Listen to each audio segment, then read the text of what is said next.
I gave myself 5 weeks to run a faster 5K. And in this video, I'll reveal how I dropped my time from 18:15 down to 17:17 with a few simple and easy tips that I used in my 5K hyperspeed running plan. When I finished my half marathon plan in December, I thought for sure that after 16 weeks of really hard running, I'd be able to get a PB in my 5K like that. And boy, was I absolutely mistaken. So I rocked up to my local park run looking to smash my previous PB of 17:45. And off I went at a really extreme pace and I blew up after 2Ks and I had to limp home to a time of 18:15. Jeez. Now Connor a year ago would have been really happy with that time, but not 2024 Connor. We're looking for bigger and better things this year. And it was in this moment that I realized that 5K fitness and half marathon fitness are inherently different. And I did not have 5K fitness. So here's the mission, guys. Work hard for 5 weeks and get a new 5K PB. And with these specific alterations that I'm about to show you, I was lucky enough to run a 17:17 last week. One step closer to my 2024 goal of running a sub 17 5K. Maybe in another 5 weeks, who knows? Now later in the video, I'll give you my 5-week hyperspeed PB plan to get you started. And I'll also show you my key predictor session that so far has 100% accuracy in predicting my 5K time and stopping me from blowing up. But first, let's talk about the 3 fundamentals that you need to run a faster 5K in 5 weeks. Now during my 5K training block, there was one quick modification that I made to my training to make sure that I was reducing my injury risk and also maximizing the intensity that I could do each week. And that modification was my long run. Because during a half marathon or a marathon training block, the key in training is to get lots of intensity into your long run. So make sure that you're not going to blow up at the end of a race, but not for the 5K. The 5K is all about running long and easy workouts. None of these crazy 3-hour workouts at half marathon pace. Not right now anyway. Now I'll explain my training program a little bit later in the video, but all of my long runs are very easy and very relaxed. And with that extra energy that I'm saving from not doing these mega long runs, I threw it all into this first step of the framework. When I first started running, I didn't do any strength work, and surprise, surprise, I was always either niggly or injured. And I guarantee that there's some of you watching this video who feel this right now. Yes, you. You feel niggly right now, or you're injured, and you're not doing strength training. I knew it. And it wasn't until I identified my strength weaknesses and started to improve them that I saw big gains in my fitness once again. I implemented 1 strength session per week during this 5-week block to try and improve my 5K time. And here is what I did. This first exercise is the lunge, a highly underrated exercise for runners. We can improve our leg strength as well as our mobility with this one exercise to ensure that we can run even faster in 5 weeks' time. This next exercise is a single leg deadlift. And while the lunge is good for muscles on the front of your leg, the single leg deadlift is actually good for the muscles on the backs of your legs. And yes, the old reliable calf raise. This one is particularly an issue for me. Now your foot and ankle complex are the first muscles to store energy when you hit the ground. So we need them to be really strong. And lastly, the leg raise. The stronger that we are at picking our leg off the ground, the faster that we can run. And there's some pretty convincing scientific studies to back this up. So I'm throwing it in here. Oh man. Oh. Now, as much as people say that running isn't a strength sport, I will always disagree 100% of the time. This is because when you're running, as you take a step, you put 7 to 8 times body weight through that leg with each step. That's like doing a 250 kilo squat with each leg in a millisecond. How is running not all about strength work? This is why we need to build up our body so that we can handle this 7 to 8 times body weight all day long without any issues. Because the stronger that we are, the faster that will be. It's pretty simple. And this next tip in my framework is gonna build on the strength that we just gained outside doing some weights into more specific speed and power work. Unlimited power.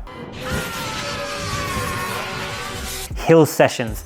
Perhaps the most painful of all the sessions, but absolutely vital if you want to get rapid in the 5K. And some of the best runners in the world use hill sprints and hill strides and longer hill reps to get those legs nice and strong and powerful and fast. But you don't have to be one of the best runners in the world to use hills to get faster.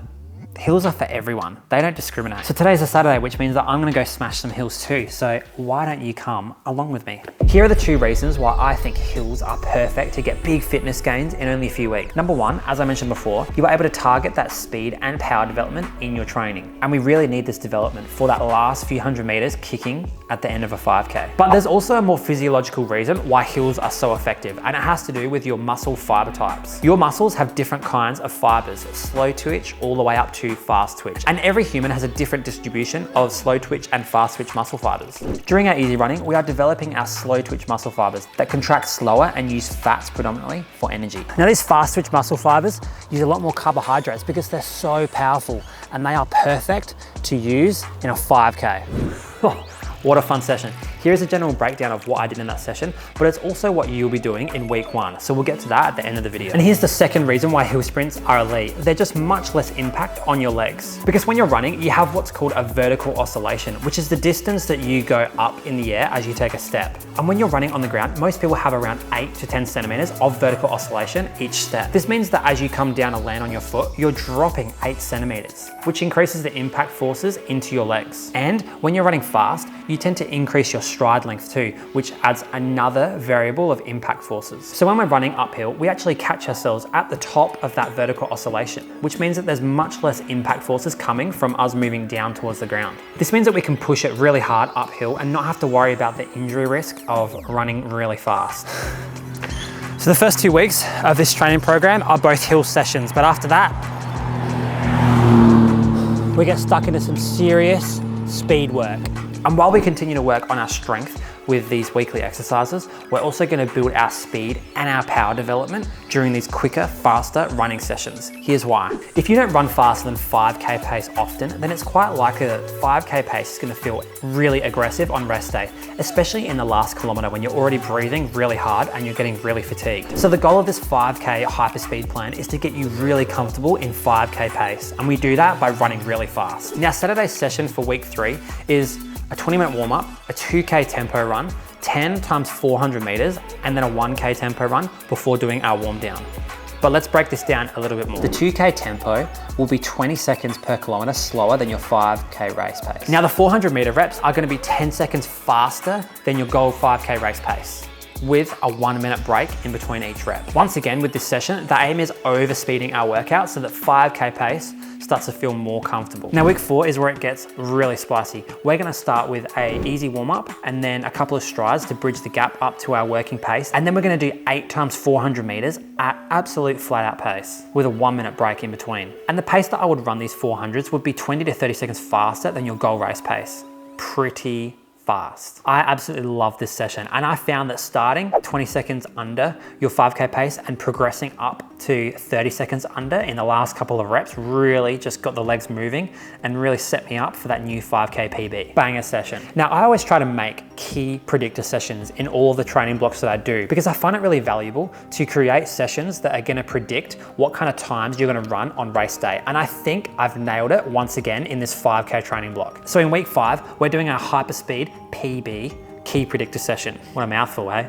So here it is, the key predictor session. 3 rounds of 1K, 400, 400. And the key with this actual workout is the pacing, because we're aiming to run this workout progressively so that the last round of 1K, 400, 400 is at a particular pace that's gonna give us a good predictive value of your future 5K race time. Because I've found that the last 3 times that I've done this workout, the paces of those 1K, 400, 400 reps in the last round has always been 15 seconds under the pace that I would hold the following week in my 5K time trial. So now that we have the 3-step framework and all the key predictor sessions, let's have a look at what this hyperspeed PB plan looks like. Here is my exact training plan that I did over this 5-week block to get a new 5K PB. And as you can see, we have quite a lot of easy running in this, and that's because you can actually build quite a big aerobic base in only 5 weeks, which makes a big difference to your race times. On Tuesdays and Thursdays, I was doing really relaxed threshold sessions, not pushing at all and saving all of my energy for the Saturday session. And Saturdays where I kept all of my intensity because we had 2 hard hill sessions